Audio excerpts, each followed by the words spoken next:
Check out the Discord or the YouTube community tab to get updates on upcoming videos or just talk with the community or myself, as well as find several artists and graphic designers should you need a commission.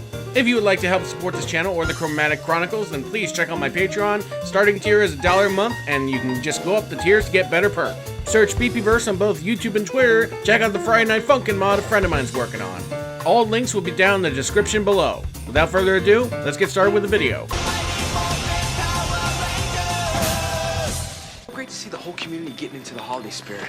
Yeah, and it's nice to know that underprivileged kids will have a happy place to spend Christmas Eve. Hi. That sounded great, you guys. Thanks. The kids have been working really hard. While I didn't grow up with Mighty Morphin, I do recognize its importance. And I did grow up with, though I did grow up with Jason as he was Dino Thunder Black, rest in peace. And you can never go wrong with Johnny Young Bosch, who, surprisingly that I learned as a kid, does not actually own a line of dishwashers. Please stop it. All this holiday spirit is giving me a big headache. Ah yes, these two. The saltine crackers of the quirky characters in Power Rangers. Though strangely, I like them better in Samurai than I did in actually watching Mighty Morphin for the first time. And in spite of that whole multiverse timeline headache that show started, they just don't compare to the other side characters like Clara from Mystic Force. You know, Ed, this isn't such a bad idea. I kinda like this thing. It's Santa, you mental marshmallow! I cannot believe that this goofy-ass looking skeleton managed to destroy not only the Tiger Zord, but the Thunder Zords as well. Like, what the hell, man? Sure, Zords get blown up all the time, but that's usually by the main bad. Instead of some yee-ass looking skeleton who looks like he lost a fight with a costume shop. Oh Hanukkah, come light the menorah. Well, that's nice and inclusive. They're including a Hanukkah song so that everyone can just join in on the fun. If only TV back then was that inclusive. And not bully one of their main stars, for example. You elves are gonna make these toys and nothing but these toys! Hey!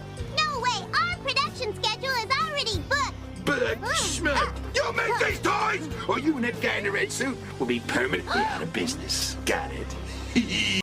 How the hell was anyone intimidated by this asshole? Yeah, that hockey-playing weasel with chainsaws from Ninja Steel was more intimidating than you.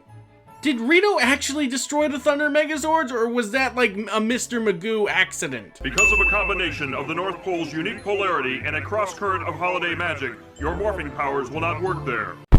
I'm sorry, could you repeat that, please? Because of a combination of the North Pole's unique polarity and a cross-current of holiday magic, your morphing powers will not work there. The North Pole's unique polarity and holiday magic.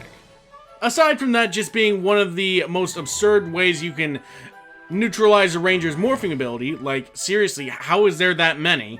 Apparently, the only thing you need to do to disrupt the morphing grid is a North Pole set magnet and holiday magic. I can't believe this. Santa's house. This is cool. Cool? It's freezing. You want to know what would have been hilarious? And I can't remember if this was in Red Forever. But imagine if Tommy, like in Dino Thunder for example, just dropped the bomb that he met Santa. Sin for that, because that was a great joke and they never made it. Also, apparently it looks like we're on RE Code Veronica rules, because they're in light clothing and somehow aren't freezing. You don't think Zed's monsters will be able to use their powers here either? No, the chances are good. I mean, if our powers don't work here, why would theirs? Okay, I guess that makes sense considering Rita created the Green Ranger, but most of these are Lord Zed's monsters. How do they have a connection to the morphing grid? Heck, how does Rito have a connection to the morphing grid? Take us to keep these elves working! I've got a little problem to take care of. Apparently, Rito's Sasquatch lover just completely ignores him because the elves are left to do what elves do best. Coordinate. Now, guys!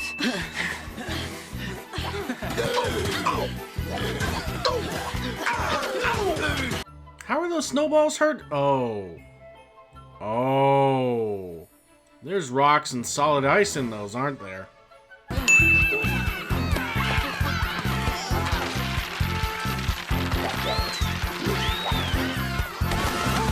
Look, I'm a cheese connoisseur. Munster, cheddar, gorgonzola, brie, blue cheese, Monterey Jack, Swiss, Parmesan, Humboldt Fog, mozzarella, ricotta, Gouda, Mascarpone, Robeford, Wensleydale. I'm just crackers about cheese, don't you know? But this is a bit too much. A bit too Le Pew. I can't believe this. My plan is ruined. What's the matter with you, you incompetent ninnies? Well, it's just not their fault. I mean, their boss in his infinite wisdom metal underwear and duct tape staff sent them into an area that completely drained them of their powers. What, no Megazord battle?